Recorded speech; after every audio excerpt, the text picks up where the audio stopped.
Hello and welcome back to another episode of the Thrive in 5 podcast. Today, I wanted to talk about something that I see all the time with my clients, in my DMs, and honestly, if I'm being very transparent, from myself too. These are the 4 biggest mistakes that I see people making when it comes to trying to find consistency with their workouts, particularly with professional women, because that is who I help, that is who I work with. Most professional women, all of us, I'm going to say all of us, we are smart, capable, we know what we're doing. We have our lives together in many ways, but a lot of us struggle to stay consistent with getting to the gym. It's not that we don't care, it's not that we're lazy, it's that we're making one of these 4 super common mistakes without even realizing it. And I will be honest and say that I have made all of these. So let's get into the mistakes, shall we? Mistake number 1 is forcing yourself into someone else's routine. When I first got into health and fitness, it was when Instagram fitness was a bit different to how it is now, I think. There weren't really reels and things like that. It was mainly people posting pictures of themselves working out and then saying what they were doing. And I followed a lot of the Gymshark girls, the girls who clearly lifted weights, clearly trained a lot. And I started following them. I then started following a couple of bodybuilders. And I thought that I needed to do what they did. I would see these people working out online, doing the gym at 6 a.m. and then going for runs at the weekend. I would see people starting to get into certain types of fitness, and I'd be like, that's what I need to do. The amount of people that I copied because I thought that if I trained like them, then I would be consistent like them and, let's be honest, look like them. It's not even funny. I would try and fit into the workout routine of there was one particular, I say influencer, I think she is an influencer. She called herself a nutritionist. I'm not convinced she was actually a nutritionist. And she would post her workouts. And it was she was doing yoga at 6 a.m. And then she was going to the gym to walk uphill on the treadmill. And then she was doing weights with dumbbells in the back of the gym. And I would try and do everything that she was doing, even though my life looked nothing like hers. I was working long days. I had meetings. I had a really long commute every day. I felt like my brain had 1,000 tabs open at any one time. And I was trying to force myself into the routine of somebody who didn't have a job like mine, who didn't have a life like mine, and who had a completely different needs to me. Trying to force someone else's perfect routine into your messy reality, because let's be honest, it is messy. It's like trying to wear shoes 2 sizes too small. It'll never fit and it's going to really, really hurt you. The second mistake that I see a lot of people make is believing that discipline will solve everything. I have this conversation with people quite a lot when they hop onto discovery calls about the TFP, and we'll be chatting about what they feel like is holding them back. And I'll always ask the question, what do you feel like needs to be different in order for you to achieve your goals? And the thing that comes up more than anything is I just need to be in a routine and I just need to be more disciplined. I don't have any discipline. I don't have any willpower. Because we have been told over and over again that we just need to be more disciplined. It's everywhere on social media. There's one particular coach out there who always says, nobody cares, work harder. I do care. I do care. There are so many people saying, just crack on,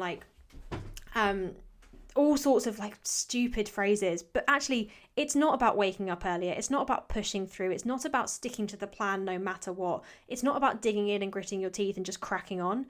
Yes, consistency takes effort for sure, but discipline isn't a magic switch. And if you've not got a plan that fits your lifestyle, no amount of discipline is going to fix that.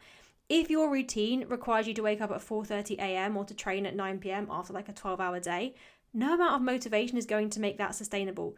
Trust me, as somebody who back in the day, and I cannot believe I used to do this, I used to wake up at 4 a.m. to go to the gym before work because I thought that was what discipline looked like. And was it any wonder that I could do that for 3 weeks and then burn out and end up having to take 2 weeks away from training because I was dead?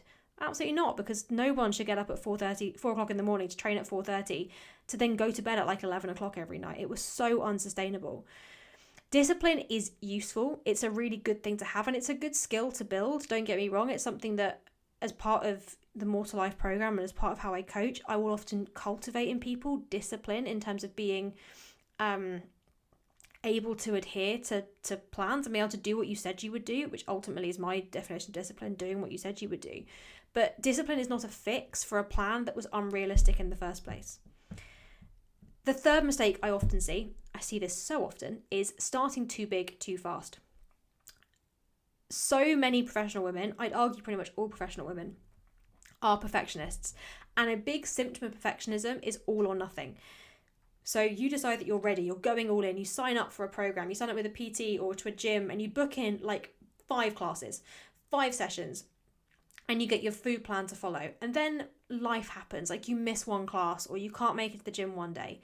And suddenly it feels like the whole thing has fallen apart. Starting too big creates a setup where even the smallest wobble feels like a failure. And that's not fair on you. When you start smaller and build momentum, you prove to yourself that you can show up. And it's one of the reasons within the More to Life program, as an aside, that we structure the program the way we do, to have an initial month that is just about getting the right habits in place and building that momentum up. Because when you start small and build momentum, you prove to yourself that you can show up. And the more you prove that to yourself, the easier it becomes to keep going. The best thing you can do when it comes to health and fitness, to workouts, or to anything in life, don't go all in, because all in often becomes nothing. When you start small and build momentum, you've got somewhere to go. And the fourth mistake I make, and this kind of is linked to the third one, but I see this all the time in my inbox, is waiting for the perfect plan. This one is for the overthinkers out there. Hello, you're amongst friends.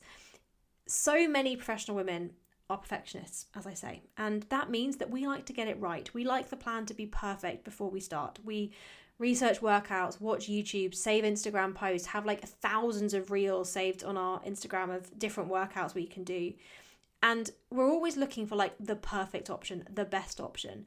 We're looking for the perfect plan, the perfect time. And so we can never get consistent because we're always sitting there thinking, could be better, could be better, could be better. I used to do this, just as an aside, with gyms. I used to do this with joining gyms. When I moved to my old house where I was living when I had my corporate job, I remember having a debate with my partner for honestly like months about which gym to join. There was a Bannatyne's Fitness around the corner that I could have joined, but it wasn't quite perfect because the class times weren't exactly when I wanted them. And there was a leisure centre down the road that had better class times. We didn't have a pool, so was that perfect? And there was also a gym near the office which I could have joined, but I couldn't have trained at the weekend, so that wasn't perfect. And rather than just joining the gym around the corner that was fine, that was absolutely did everything I needed it to do, I faffed about for ages trying to find the right gym. I did it with coaches as well. Before I signed up with my first coach, I faffed about when actually just getting started would have got the ball rolling a hell of a lot quicker. I did it with group programs that I joined. I did it with booking in classes. I did it, I'll be honest, I've done it myself a little bit recently with joining my local Pilates studio that opened. I faffed around for a few weeks before I decided to actually bite the bullet and go and try it out, and I love it. Perfection always becomes procrastination. Because while you're trying to pick the best option, you do absolutely sweet fuck all. The truth is, the best plan is the one you'll actually stick to. Even if it's simple, even if it's scrappy, even if it's not 100% perfect, it's something. So to recap, you might be forcing yourself into someone else's routine. You might be relying on discipline instead of making it easier for yourself. You might be starting too big and setting yourself up to fail. You might be waiting for the perfect plan and doing nothing in the meantime. These aren't character flaws. You're not a bad person for doing any of these things. They're just the wrong strategies for the season of life you're in right now. And when you fix the strategy, the consistency follows. Tomorrow, I'm going to share my own story with this a little bit in terms of my own relationship with exercise and consistency, and some of the things that I have really struggled with. And I hope it's going to make you laugh, because I went through some stuff.